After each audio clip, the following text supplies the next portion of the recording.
Palisa, une interview décalée pour mieux découvrir les personnalités de notre île, avec Frédéric Bertocchini. Bonjour et bienvenue sur Radio Alta Breguanza pour votre émission Palisa, une nouvelle semaine qui commence en ce lundi et forcément un nouvel invité. Et aujourd'hui nous recevons Jean-Pierre Lang. Bonjour Jean-Pierre. Bonjour. Je suis heureux de vous accueillir sur ce plateau, vous allez passer la semaine avec nous. Alors vous, on en a un petit peu discuté avant, alors je vais vous présenter comme auteur-compositeur. Parce que Bien c'est sûr, surtout ça peut se faire. Grâce à ça qu'on connaît. Vous avez écrit pour les plus grands. Oui, en effet. On peut en citer quelques-uns, en commençant par Edith Par Piaf. Céline Dion, je vais dire Pierre Bachelet, pour lequel j'ai fait 180 chansons quand même, c'est-à-dire toute son œuvre. Qui était un ami de notre radio, d'ailleurs, Pierre Bachelet, qui était présent à notre 20e anniversaire de la radio et qui avait chanté d'ailleurs... j'avais 20 ans. En ce temps-là, j'avais 20 ans, c'est une chanson à moi. Exactement, oui. C'est une chanson à vous, voilà. Oui, bien sûr, comme les corons et toutes celles qu'il a chantées. Et plein d'autres. Alors là, j'ai votre biographie sous les yeux, c'est hallucinant. Mais on peut même élargir, parce que vous avez touché les arts, vous avez touché l'écriture, vous avez touché les voyages un peu exotiques. Oui, non, il se trouve que ma vie a été... Vous savez, la vie, pour tout le monde, est une suite de hasards. L'important, c'est de savoir saisir la balle au bon, quoi. En fait, je me suis retrouvé à 15 ans au Brésil, mais j'écrivais déjà des chansons avant 15 ans. Mais donc, j'ai été confronté à la musique brésilienne, j'ai fait mes études de médecine, j'ai presque terminé mes études de médecine au Brésil, à São Paulo.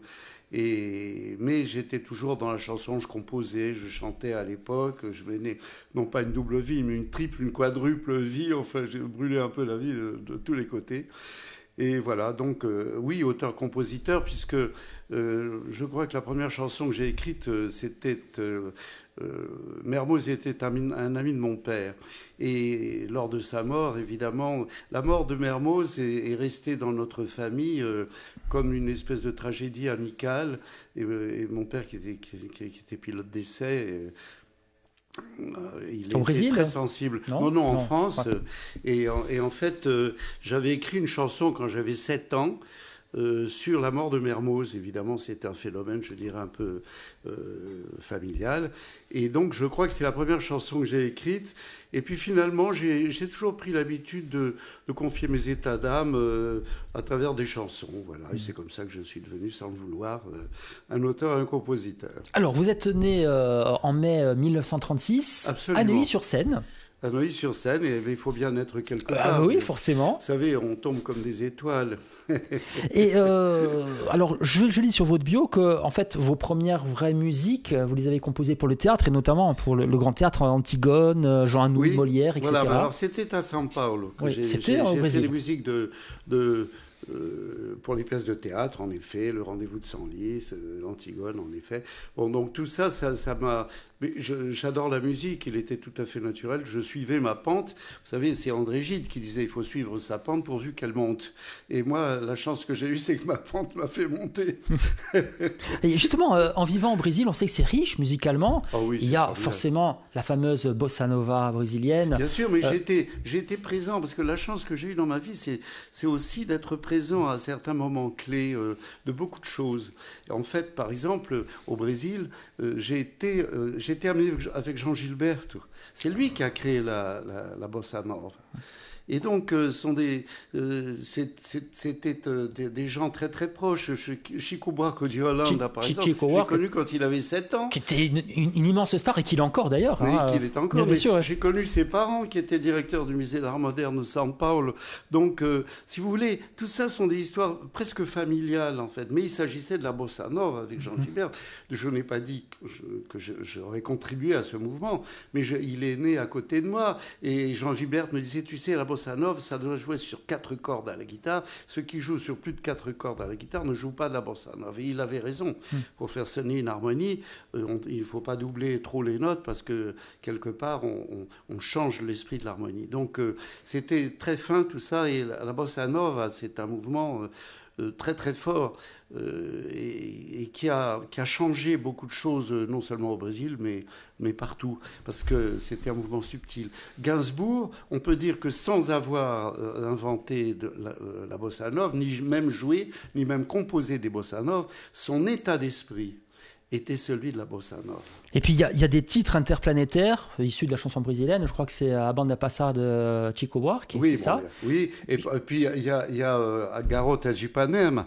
Mais Garota de Ipanema, c'est une chanson composée par deux amis aussi. C'est Tom Jobim, qui est le compositeur, un compositeur génial, et qui était un homme, chez lui, on chantait, les femmes faisaient la cuisine, elles faisaient les chœurs dans la cuisine, il y avait un bonheur. Vous savez, le Brésil m'a apporté un bonheur de vivre que j'avais peut-être en moi, en tout cas il l'aura révélé, ça je peux le dire. Et puis ce fameux titre aussi qui a été interprété des dizaines de milliers de fois, Samba un préludio de... Alors je ne sais plus qui c'est qui a composé ça, et c'est você, tenho porquê, je ne sais plus qui c'est Vinícius de Moraes qui a fait les paroles de Garota de Ipanema, qui était un ami aussi, et Vinícius de Moraes, il a fait ça, ce dont vous parlez, avec Baden-Powell. Et c'est ça, exactement, un guitariste. Un guitariste qui était mon guitariste d'ailleurs quand j'ai fait mes premiers disques. C'est extraordinaire. Et qui était un ami.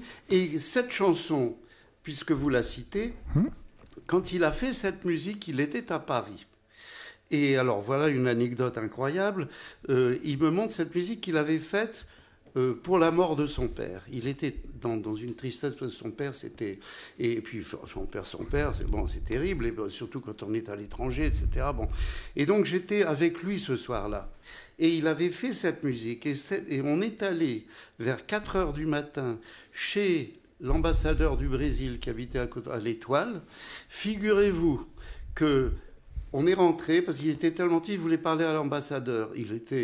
C'était un homme qui abusait un petit peu de l'alcool. Bon. Et en fait, on arrive chez l'ambassadeur, on le réveille. Et il dit à la personne qui ouvre, je voudrais parler à l'ambassadeur, etc. On était tous les deux. L'ambassadeur descend en pyjama. Oh, Baden, il dit, qu'est-ce qui t'arrive?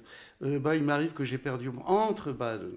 Et on est rentré dans la cuisine et avec l'ambassadeur en pyjama. C'est des histoires incroyables.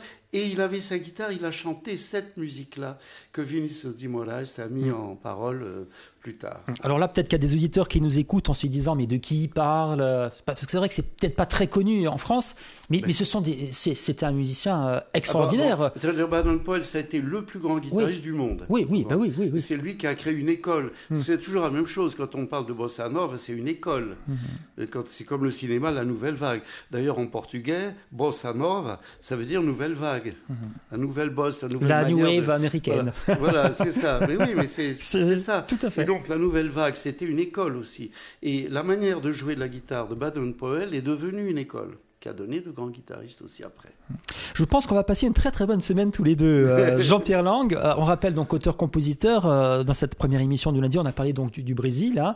Oui. On va poursuivre parce que... Il y aurait beaucoup à dire sur le Brésil. Il y aurait encore beaucoup à dire, mais on va poursuivre cette semaine parce qu'en France, vous avez écrit, donc on l'a dit, pour les plus grands, vous avez côtoyé les plus grands chanteurs de la chanson française. Non, j'ai travaillé pour eux. Et c'est une position particulière de vouloir donner à quelqu'un qui a du talent ce qui va lui permettre d'exprimer ce talent. C'est ça un auteur, un compositeur. C'est pas simplement, l'autre qui dit je te prends ta chanson. Non, c'est pas si simple que ça. On en parlera parce que c'est quand même le cœur de mon métier. Eh bien, on va en parler dès demain, mardi. Merci beaucoup en tout cas d'être notre invité cette semaine, Jean-Pierre. À demain. Bien, merci à vous de me recevoir. À demain. Palisa avec Frédéric Bertocchini. Palisa, une interview décalée pour mieux découvrir les personnalités de notre île avec Frédéric Bertocchini.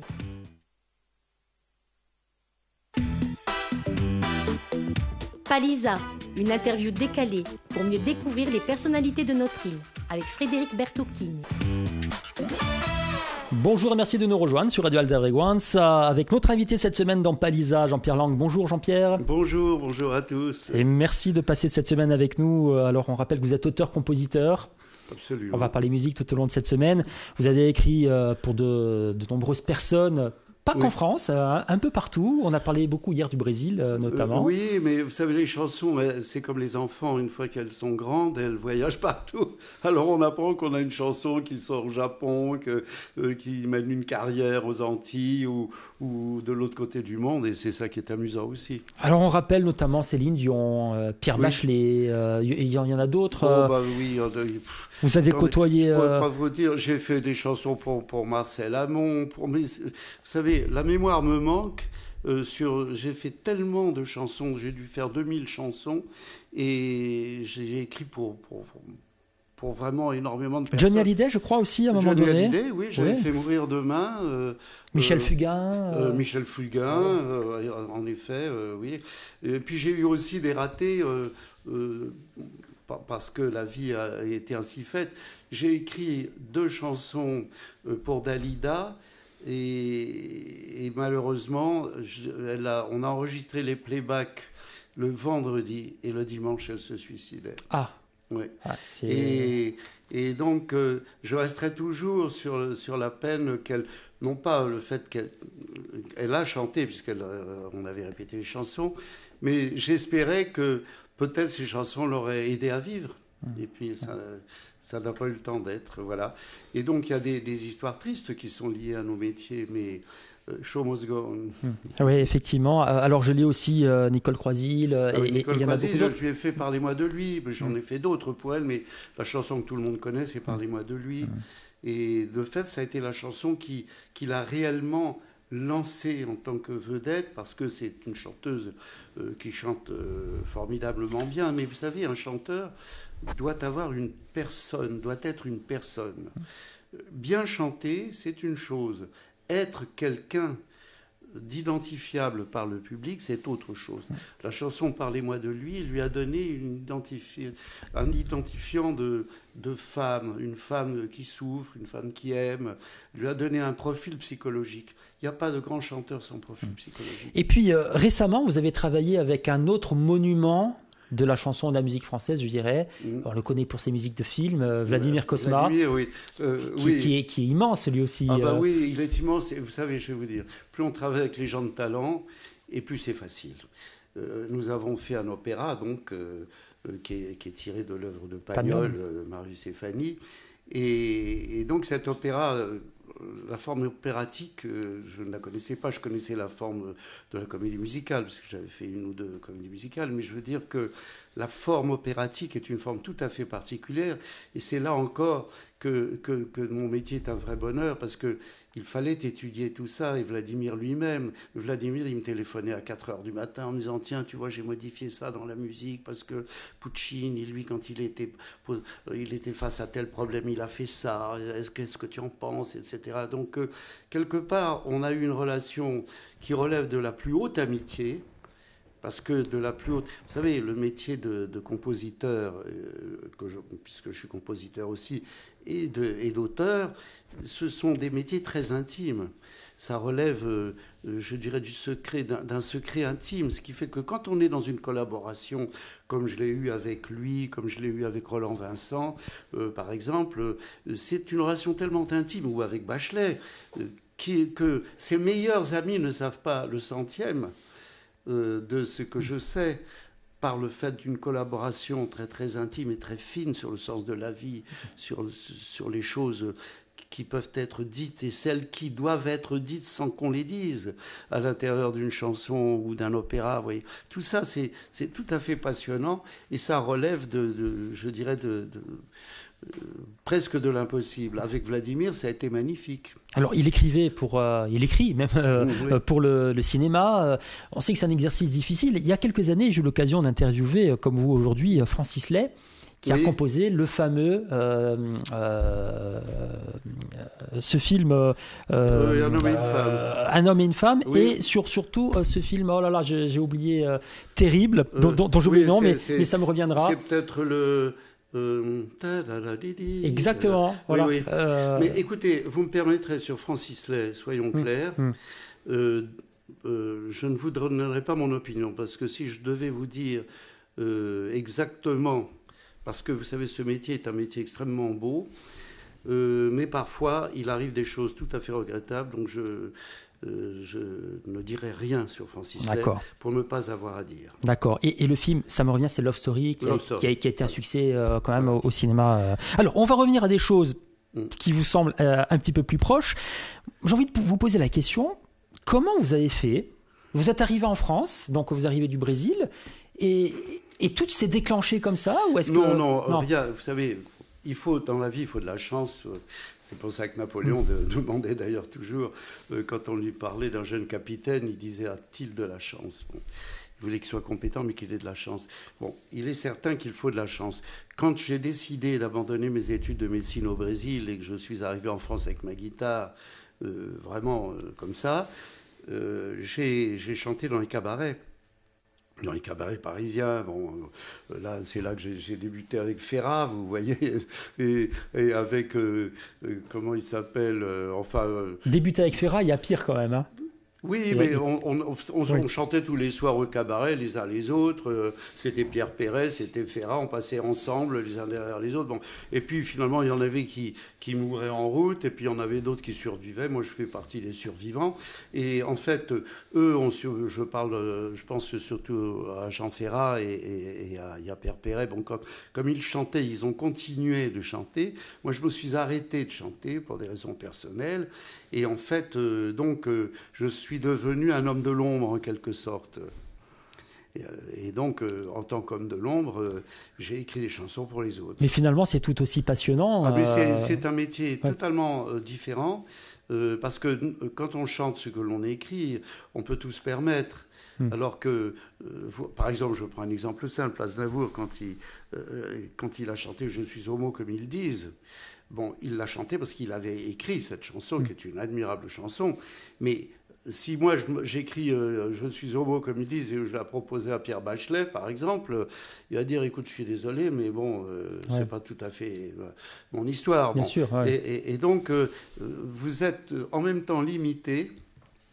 Mais vous êtes limité aussi, c'est là encore que l'intimité a tout à dire, parce que quand on est très intime avec un chanteur, avec un collaborateur, comme je l'ai été avec Bachelet, si jamais j'avais dû écrire une chanson comme celle dont je vous parle, d'Aznavour, je pouvais lui proposer, je pouvais en parler, peser les risques, etc. Et lui, on en aurait parlé franchement. Bon.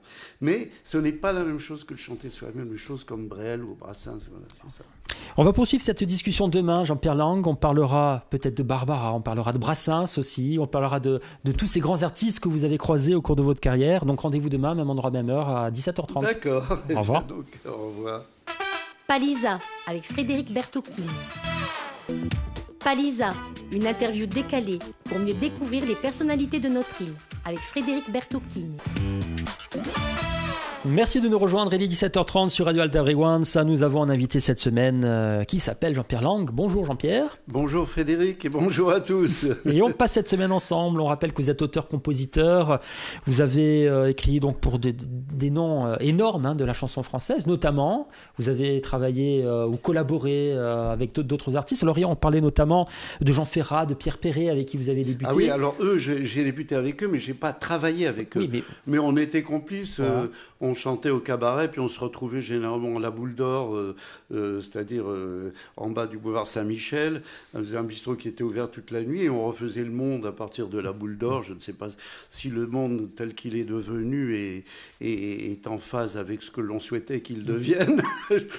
Que non, mais enfin, ça veut dire qu'on n'avait pas beaucoup d'influence sur le monde, mais que ça nous aidait à vivre. Est-ce qu'il n'y avait pas Barbara aussi Oui, alors dans j'ai chanté à l'Écluse, et Barbara m'avait demandé des chansons à l'époque.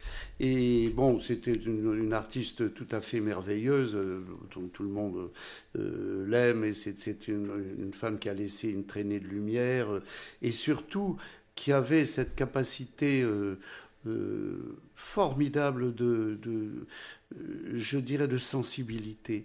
Moi, j'aime beaucoup la sensibilité dans la chanson. Pour ça que une chanson qui ne fait pas appel à la sensibilité, pour moi, et se dévoie un petit peu, enfin, suivant mes critères, en tout cas. Je crois que la chanson tire sa gloire de cette énorme sensibilité qu'elle peut passer. Quand j'entends Show Must Go On, et c'est rare que je cite des chansons anglaises en l'occurrence, parce que j'aime beaucoup la chanson française et je l'ai toujours défendue. Mais ce sont des chefs-d'œuvre. Bon, il y a des chefs-d'œuvre aux États-Unis, il y en a partout dans le monde.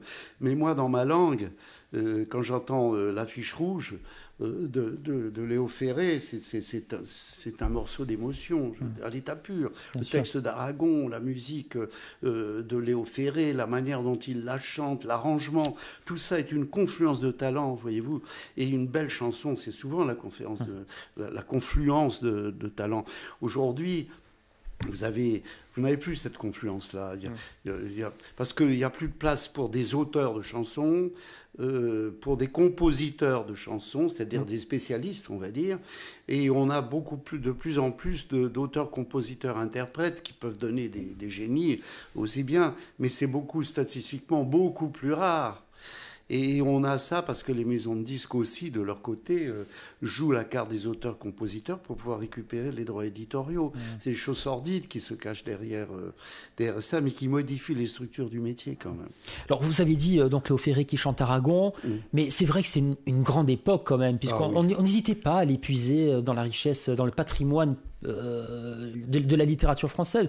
Brassens, que vous avez connu aussi, on va en parler, a chanté des poètes moins connus comme Antoine Paul ou Jam, avec Les Passantes par exemple, qui est une chanson magnifique. Une merveille de chanson. Ouais.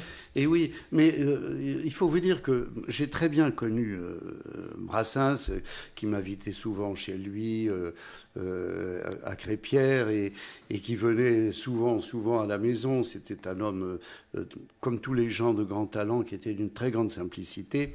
Et de quoi parlait-on ? Ben, on parlait de poésie. C'était un homme, on parlait de ce que l'on lisait.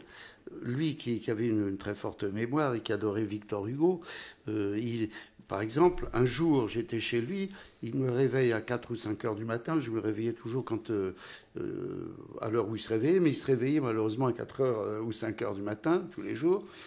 Et il m'a récité Ruy Blas de 4 heures du matin jusqu'à 7 heures du matin, en prenant le café, comme ça, tac, tac. Il m'a récité tout, c'est-à-dire il a dit Ruy Blas, tellement il aimait Victor Hugo. Et donc, quelque part, voilà le niveau de ces personnes qui faisaient découvrir des poètes, qui me faisaient lire des trucs. Quand j'arrivais du Brésil, donc je ne connaissais pas la chanson française, sur une bande magnétique, enfin une bande à fil, c'était pas une bande, c'était encore des fils à l'époque, il m'a chanté des dizaines et des dizaines et des dizaines de chansons, de Ray Ventura, de Mireille, etc., pour faire ma culture de la chanson.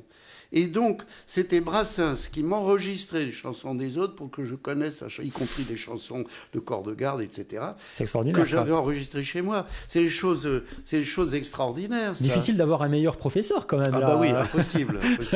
Qui dit mieux. Ouais, c'est quand même assez incroyable. Et puis après, ça a continué. Donc, je crois que vous avez fait des premières parties de Georges Brassens d'ailleurs. Oui, bien sûr. Il m'a emmené en tournée. C'était un homme d'une telle gentillesse. Alors il me téléphonait, il me disait « Tu sais qu'on part dans 15 jours ?»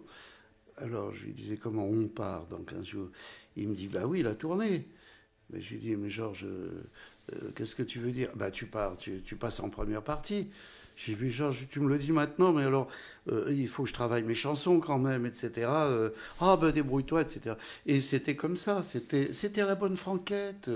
C'est-à-dire que c'était à la bonne... Si vous voulez, le métier commence à avoir tout faux. C'est cette bonne franquette-là qui génère des gens d'exception, c'est-à-dire différents des autres. Brassens, c'était comme ça. Lui, il chantait avec une guitare, un bassiste. Et moi, d'ailleurs, quand je passais avec lui, c'était son bassiste qui m'accompagnait, donc c'était très simple. Un contrebassiste aussi, hein, il me semble, hein. Il y a aussi un contrebassiste qui l'accompagne. Oui, toujours, Pierre Nicolas, qui l'accompagnait. Et c'est vrai qu'avec 2 instruments à cordes, il suffit d'avoir un peu de talent pour composer un texte. Il suffit d'avoir de belles chansons. Et ça marche. Et des textes qui passent. Ouais. Et d'avoir aussi, encore une fois, une personnalité, c'est-à-dire Brassens était un homme qui respirait l'amitié. Les gens qui étaient dans la salle, c'était pas des spectateurs, c'était des amis. C'était des gens, au bout de 2 chansons, ils savaient qu'ils étaient amis de Brassens. Quelque part en eux, ils sollicitaient une espèce d'amitié. Et le respect qu'entourait cet homme, après aux signatures, quand les gens venaient, ils lui parlaient, mais il y avait une espèce de timidité, de ferveur. C'est formidable, ça, vous voyez. Et quand il était sur scène, c'est vrai qu'on a du mal à l'imaginer timide, tant dans ses textes, oui. Il peut être, je dirais, avec une certaine violence, mais une violence dissimulée, et parce que des fois, ça envoyait des bûchettes. Hein, oui, ça envoyait, mais toujours avec beaucoup d'élégance. Voire de l'humour, quelquefois. Oui. Il était drôle.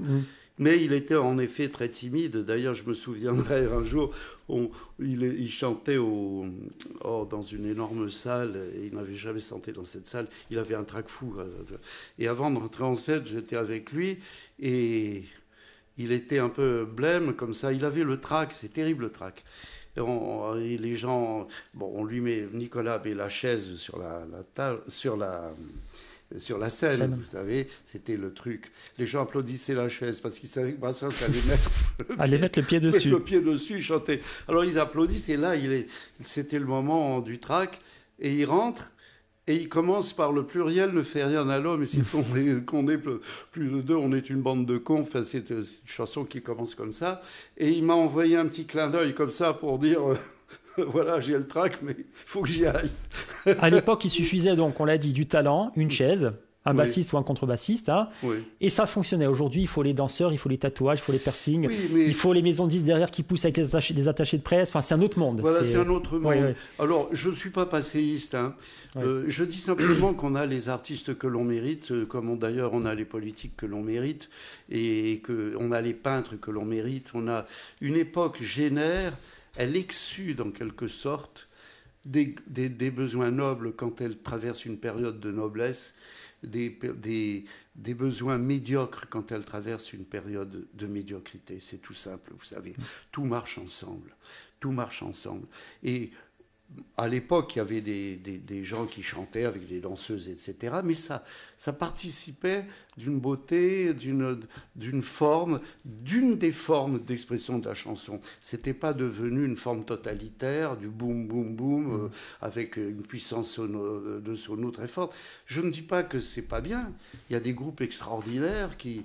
je pense à Rammstein, par exemple, en Allemagne, qui est un groupe qui est hallucinant. Ça envoie, mais il y a quand même un talent dans la composition. Même Iron Maiden, je ne sais pas si vous connaissez. Bien sûr. C'est quand même... c'est pas du David Guetta, quoi. C'est pour ça que je ne suis pas du tout un passéiste, mais je dis simplement que je vois disparaître en France, et ça c'est quand même important de le dire, et c'est aussi à l'auteur que je suis d'avoir presque le devoir de le dire, c'est que la langue française est en train de s'effondrer pour des raisons X, Y ou Z sur lesquelles je ne m'appesantirai pas, mais elle est en train de s'effondrer. Et avec elle, cette capacité qu'avait la chanson de réunir les gens autour d'idées construites. On parlait de Brassens tout à l'heure. Brassens était un homme qui construisait, pendant les 2 heures où il chantait, un monde où les hommes aimaient les femmes pour ce qu'elles étaient, non pas pour ce qu'elles paraissaient, où les amis aimaient les amis pour ce qu'ils étaient, et non pas pour leurs apparences, etc. C'est-à-dire tout Brassens, ce sont les fables de La Fontaine. Et c'était ça qui portait. Et ça, je veux dire, que vous soyez garçon boucher, balayeur des rues ou avocat, on recevait le même message et de la même manière. Et ça, c'est la fraternité d'une société. Ça, c'est le ciment d'une société. Eh bien, merci en tout cas pour d'avoir répondu encore une fois à notre invitation. On va se quitter parce que le temps passe. Je ne vous cache pas que je passerai des heures à parler avec vous, Jean-Pierre. Mais malheureusement, allez, il faut respecter un certain délai. Mais on a encore 2 émissions, demain jeudi et vendredi. Donc, on se quitte, on se donne rendez-vous demain. À demain. À demain. Palisa avec Frédéric Bertocchini. Palisa, une interview décalée pour mieux découvrir les personnalités de notre île avec Frédéric Bertocchini. Bonjour, merci d'être avec nous sur Radio Alta Brigante. Il est 17h30, l'heure de votre émission Palisa. Et cette semaine, nous recevons Jean-Pierre Lang. Bonjour Jean-Pierre. Bonjour Frédéric. Vous êtes avec nous depuis lundi, donc on commence un peu à vous connaître. Bon, pour ceux qui ne vous connaissent pas, sait-on jamais.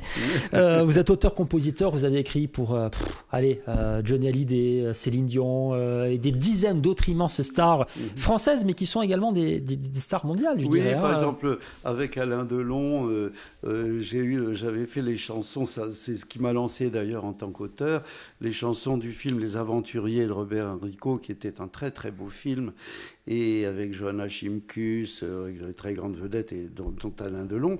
Et finalement, cette chanson a fait le tour du monde. Enfin, ces deux chansons ont fait le tour du monde.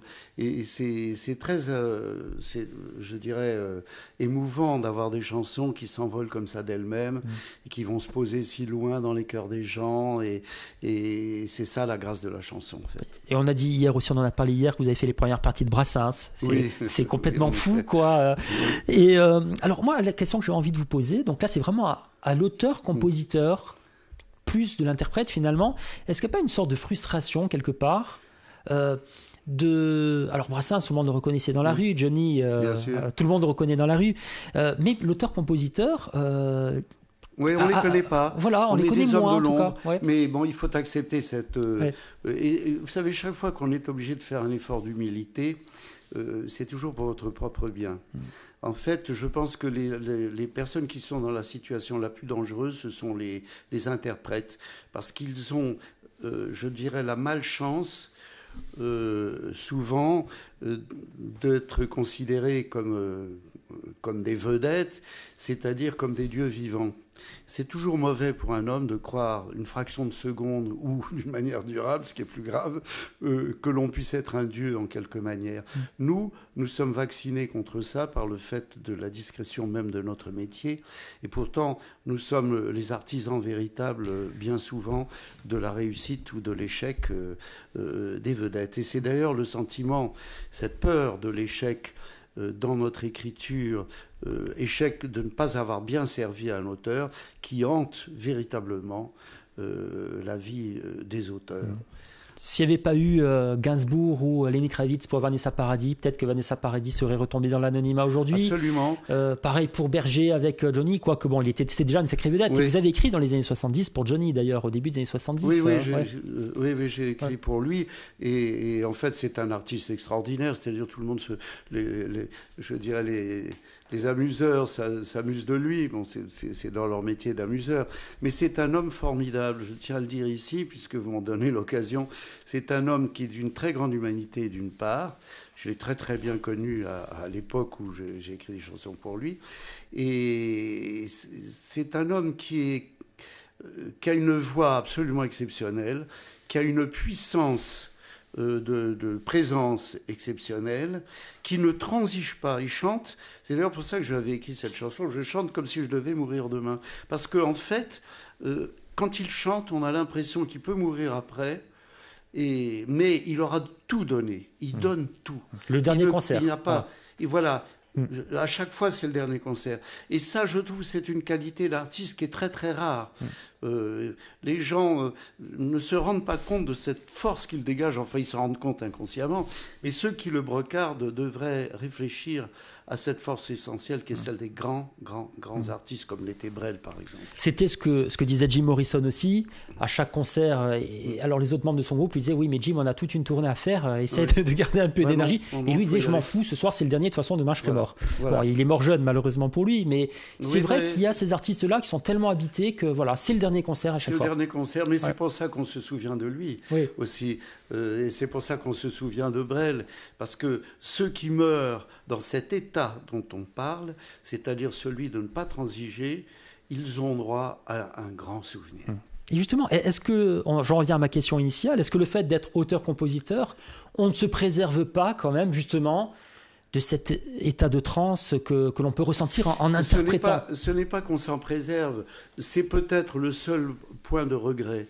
Moi qui ai connu la scène, j'adorais chanter, j'adorais ce moment où l'on se livre soi-même, comme faisait Brel, par exemple, j'ai toujours adoré Brel. Je pense que ça a été le plus grand pour nous en France, parce qu'il avait cette capacité de dégueuler toute son âme. Il avait le courage d'exprimer jusqu'au bout son désespoir quand il le fallait, ou son espérance. Il ne transigeait pendant aucune milliseconde. Il ne transigeait sur ce besoin de s'exprimer totalement. Il est certain que quand on arrive à cette expression-là, c'est beaucoup plus qu'une psychanalyse. C'est quelque chose de total. Brel était... C'est violent même, hein. C'est violent. Hein. Oui, c'est d'une violence extraordinaire, ouais. Mais c'est aussi d'une paix extraordinaire, parce qu'une fois qu'on a tout donné, on est en paix avec soi-même.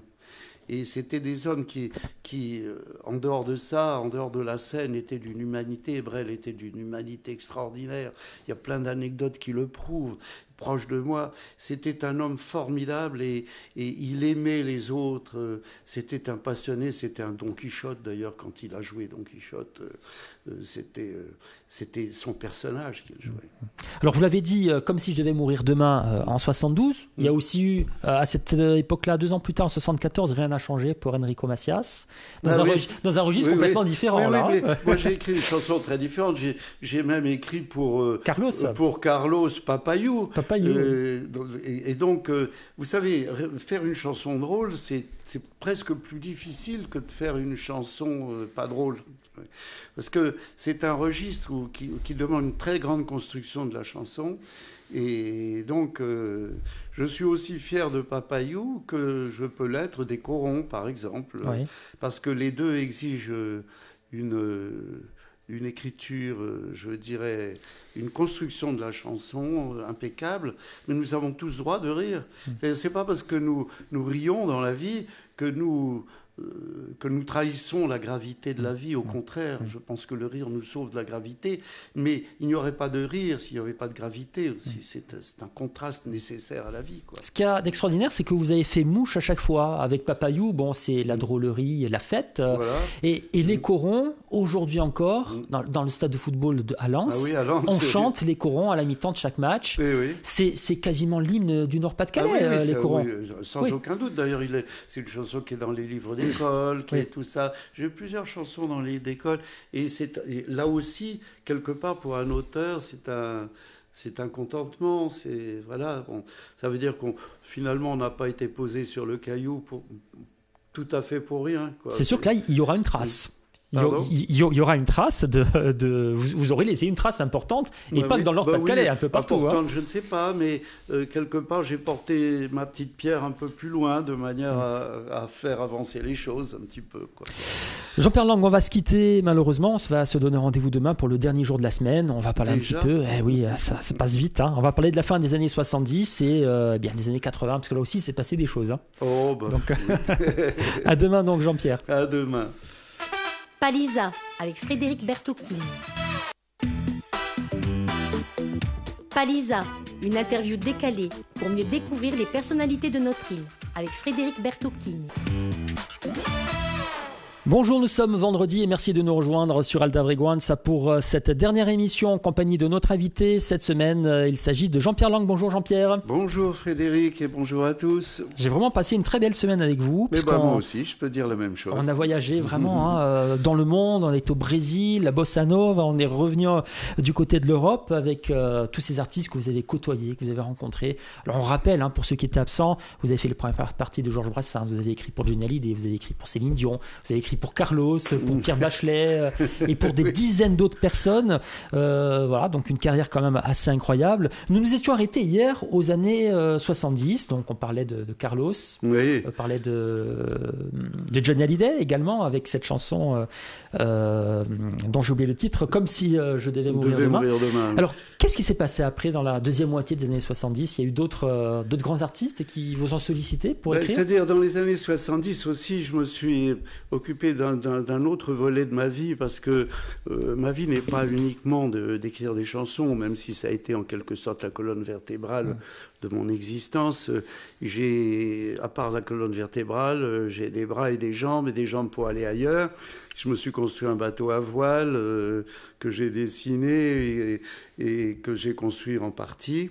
Et donc, je suis parti en mer, j'ai fait un volet de distanciation, si je puis dire. Le tour du monde, peut-être Voilà, pas ouais. tout à fait, non, Ouais. parce que j'avais des problèmes, enfin pas des problèmes, mais des exigences familiales qui ne me permettaient pas d'aller librement. Mais enfin, mon bateau était fait pour un tour du monde, il était équipé pour un tour du monde, mais bon, je ne l'ai pas fait, mais j'ai quand même navigué énormément. Est-ce que vous avez écrit en mer? Donc vous avez passé 7 ans en mer? Non, là non, vous êtes coupé de tout là en fait. Pas du tout. Moi, quand je suis dans une aventure, je la vis totalement. Et quand j'écris une chanson, je suis tellement dedans même que quand j'ai terminé de l'écrire, je ne sais plus ce que j'ai écrit. Si elle n'était pas écrite sur le papier, je ne me souviendrai plus. D'ailleurs, une fois qu'une chanson est chantée, je l'oublie. Il m'est arrivé à la radio d'écouter des chansons à moi sans me rendre compte que c'était moi qui les avais écrites. Puis parce qu'à un moment, je me disais, ça me rappelle quelque chose quand même ça. Puis finalement, c'est moi qui l'ai écrite. Alors, on a dit au cours de cette semaine qu'il y avait certains artistes comme Brel ou d'autres. Lorsqu'ils sont sur scène, c'est comme si c'était le dernier concert. Oui. Est-ce que vous avez vécu ce voyage comme peut-être si c'était le dernier voyage, qu'il fallait le vivre comme si voilà, là on donne tout. Tout ce que je vis, moi, je le vis comme ça. Tout ce que je fais, mais ce n'est pas avec une angoisse, ce n'est pas une revanche sur une mort annoncée. C'est que simplement, je crois que... Enfin, je suis fait comme ça, j'ai aucun mérite, mais je me lance à fond dans des aventures. Quand je suis parti en forêt vierge au Brésil pour rejoindre les Indiens, je l'ai fait comme ça, spontanément, sans réfléchir d'ailleurs au danger que ça représentait.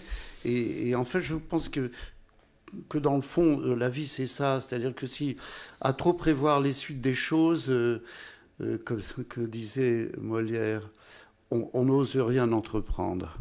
À trop prévoir les suites des choses, on n'ose rien entreprendre. Oui, c'est en tout cas, on a compris le sens. Hein, voilà, c'est ça. Voilà. Le sens, c'est ça. Oui. Et en fait, donc, moi, quand j'écris, je suis complètement dedans. Quand je me promène, je suis complètement dans la promenade. Je n'ai pas cette capacité d'écrire un livre le matin, une chanson l'après-midi. Non. Ouais, non, on a bien compris. Alors, on revient. On n'a pas parlé de Nicole Croisille, puisqu'en 73, il y a un immense succès. Parlez-moi de lui, oui. qui au hit parade dans les premières places. Je suis né en 73, hein, ceci pour vous donner. Voilà.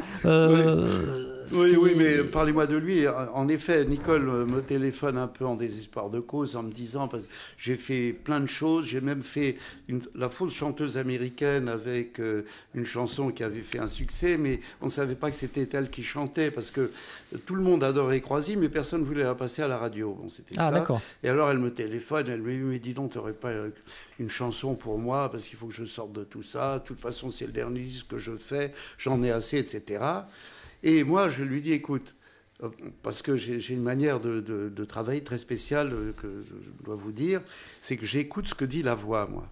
Moi, une voix, c'est qu'elle soit belle ou pas belle, qu'elle sache chanter ou moins bien chanter. Ce qui m'intéresse, c'est de savoir ce qu'elle dit. Parce qu'une voix parlée, comme une voix chantée, dit quelque chose obscurément. Et moi, j'essaye de coller à ce que dit la voix. C'est comme ça que j'ai travaillé avec Bachelet, d'ailleurs, qui avait une voix comme ça, un peu triste, douloureuse. Et donc, j'ai été dans ce sens-là. Bon. Et Nicole Croisille, je me suis dit, mais c'est une voix de femme, mais elle est malheureuse, elle est un peu triste, elle est nimbée d'une espèce de voile de tristesse. Et donc, je lui ai fait, parlez-moi de lui. C'est l'histoire d'une femme qui a laissé son mec partir pour mener ses aventures, au prix de foutre un amour en l'air, et puis qui finalement se laisse piéger par ça, et se rend compte qu'il a pris une mauvaise décision. Bon. Et en fait, cette chanson convenait tellement à Nicole Croisille que sur le disque suivant, Pierre Delanoë, qui était un ami et qui était un immense auteur de chansons, qui avait tout de suite compris ma démarche, a écrit une chanson qui a fait aussi un tube juste derrière, qui s'appelait « Femme ». Ah oui, bah oui, là. Mais vous voyez, je veux dire, la familiarité entre les deux chansons, parce que précisément, il avait tout de suite compris que la personnalité de Nicole, c'était en effet d'être une femme. Et puis, au début des années 80, donc, on l'a dit, donc, ces fameuses chansons pour Pierre Bachelet. Alors, on a parlé des Corons qui sont son plus grand succès. Oui, mais il n'y a pas que ça. Il y en a d'autres. Il y a L'Homme en Blanc qui a très bien marché à la fin des années 80. L'Homme en Blanc, mais il y a eu l'an 2001. L'an 2001, il y a eu Elle est d'ailleurs, on a fait plein de tubes. C'est-à-dire que ça a été une période... Moi, j'ai écrit pendant 14 ans pour lui, donc 180 chansons. Pleure pas Boulou aussi, qui a été classé au top 50. Oui. Ouais. Et puis surtout, c'était un succès. Ces tournées ne désemplissaient pas. Il y avait une ferveur du public pour lui. Et vraiment, c'était très, très satisfaisant de voir qu'on avait travaillé, lui et moi, vraiment la main dans la main pour pouvoir arriver à utiliser sa voix. Mais moi, je le poussais beaucoup à chanter, à gagner quelques notes, etc. Bon, il y avait un travail commun très fort sur Pierre. C'était un interprète, Pierre Bachelet. Il n'avait pas la voix de Céline Dion ou de Johnny. Hein, non, pas du tout. Mais d'ailleurs, il détestait sa voix. Oui. Et la grande difficulté, comme souvent sur les chanteurs, c'est une difficulté psychologique. Et moi, en tant qu'auteur, j'étais beaucoup plus loin qu'auteur pour lui, parce que justement tous ces aspects psychologiques faisaient partie du voyage de notre collaboration, ça c'est sûr. Alors on va pas avoir le temps de parler de tout le reste, mais bon, donc il y a cette chanson pour Dalida en 82, il y a encore plein d'autres choses, mais j'ai envie de terminer sur la question que j'ai envie de vous poser depuis lundi. Je vous en supplie. Pourquoi la Corse aujourd'hui ? Eh ben, écoutez, ma mère est corse, enfin était là, et quand ma mère était tellement corse que où que l'on soit, quand j'étais au Brésil par exemple, elle me parlait de la généalogie des personnes du village. Je savais le nom de toutes les personnes du village, qui était le cousin de... À vous vrai dire, j'ai toujours eu du mal avec les généalogies, mais ma mère s'était entêtée beaucoup. Et la Corse fait partie de ma vie depuis que je suis tout petit. Donc, il y a un moment où je me suis dit, bon, je vais me retirer un peu des voitures. Et puis là, je m'intéresse à l'anthropologie, j'ai envie d'écrire des livres, etc. Et rien n'était mieux que d'ouvrir une nouvelle page blanche. Et cette nouvelle page blanche, ça a été le Brésil, la Corse. Et je me retrouve en Corse, chez moi, dans la maison de famille, à Sarri d'Orcine, entouré de nos amis. Et voilà, donc il n'y a pas d'autre explication que celle de la lignée, que celle de la mémoire des Corses, dont je fais partie, même si j'ai vécu ailleurs une grande partie de ma vie. Eh bien, Jean-Pierre Lang, merci beaucoup d'avoir répondu à notre invitation. C'est moi qui vous remercie. On a passé une super semaine avec vous, et j'espère pourquoi pas une prochaine fois sur notre antenne. Écoutez, je suis ouvert à toutes les propositions. À très bientôt, Jean-Pierre. À bientôt, Frédéric. Au revoir et merci. Palisa avec Frédéric Bertocchini.